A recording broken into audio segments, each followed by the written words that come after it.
3 ದೃಶ್ಯಗಳನ್ನು ನೋಡ್ತಾ ಇದ್ದೀರಿ ನೀವೀಗ. ಸದ್ಯ ಅಪಘಾತ ಆದಂಥ ಸ್ಥಳದ ದೃಶ್ಯ ಇದು.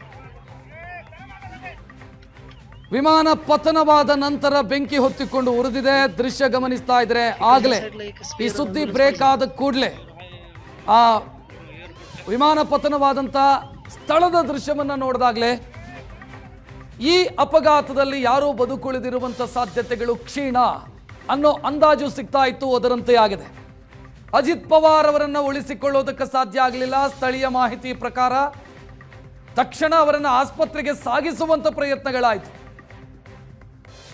ಒಟ್ಟು 6 ಮಂದಿ ಇದ್ದರು ವಿಶೇಷ ವಿಮಾನದಲ್ಲಿ, ಇನ್ಕ್ಲೂಡಿಂಗ್ ಪೈಲಟು. ಅದರಲ್ಲಿ ಅಜಿತ್ ಪವಾರ್ ಅವರ ಆಪ್ತ ಸಹಾಯಕರು ಕೂಡ ಒಬ್ಬರು ಅನ್ನುವಂಥ ಮಾಹಿತಿ. ಬಾರಾಮತಿ ಅಜಿತ್ ಪವಾರ್ ಅವರ ಸ್ವಕ್ಷೇತ್ರ.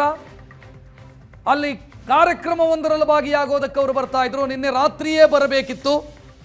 ಆದರೆ ನಿನ್ನೆ ರಾತ್ರಿ ಅವರು ಏನು ಬರಬೇಕಿತ್ತು, ಆ ಪ್ರಯಾಣ ರದ್ದಾಗಿತ್ತು. ಇವತ್ತು ಬೆಳಗ್ಗೆ ಹೊರಟಿದ್ರು ಮುಂಬೈನಿಂದ ಬಾರಾಮತಿಗೆ.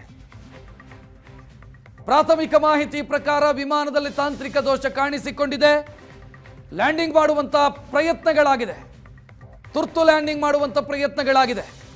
ಆದರೆ ಲ್ಯಾಂಡಿಂಗ್ ಮಾಡೋ ಸಂದರ್ಭದಲ್ಲಿ ಕ್ರ್ಯಾಶ್ ಲ್ಯಾಂಡಿಂಗ್ ಆಗಿದೆ.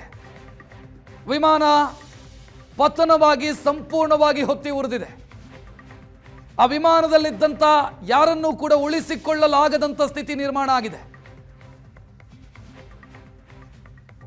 ಹೆಚ್ಚಿನ ಡೀಟೇಲ್ ನೀಡೋದಕ್ಕೆ ನಮ್ಮ ಚಿಕ್ಕೋಡಿ ಪ್ರತಿನಿಧಿ ಮುಸ್ತಾಕ್ ಫೋನ್ ಸಂಪರ್ಕದಲ್ಲಿ.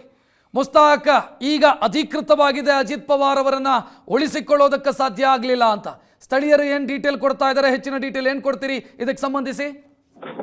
ರಕ್ಷಿತ್, ಏನಂದ್ರೆ ಈಗಾಗಲೇ ಕೆಲವೇ ನಿಮಿಷದಿಂದ ಡಿಜಿಸಿ ಒಂದು ಮಾಹಿತಿ ನೀಡಿದೆ. ವಿಮಾನದಲ್ಲಿ ಇದ್ದಂತ 6 ಜನ ಅಜಿತ್ ಪವಾರ್ ಸೇರಿ ಈ ಘಟನೆಯಲ್ಲಿ ದುರ್ಮರಣ ಹೊಂದಿದ್ದಾರೆ.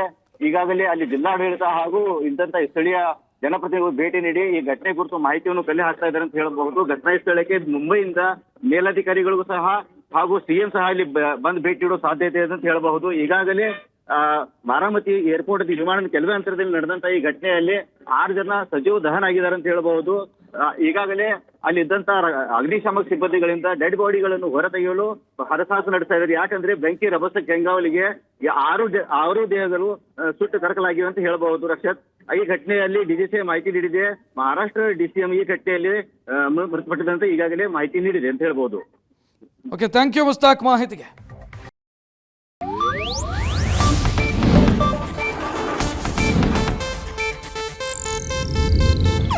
ಇದು ಏಷ್ಯಾನೆಟ್ ನ್ಯೂಸ್ ನೆಟ್ವರ್ಕ್ ಪ್ರಸ್ತುತಿ.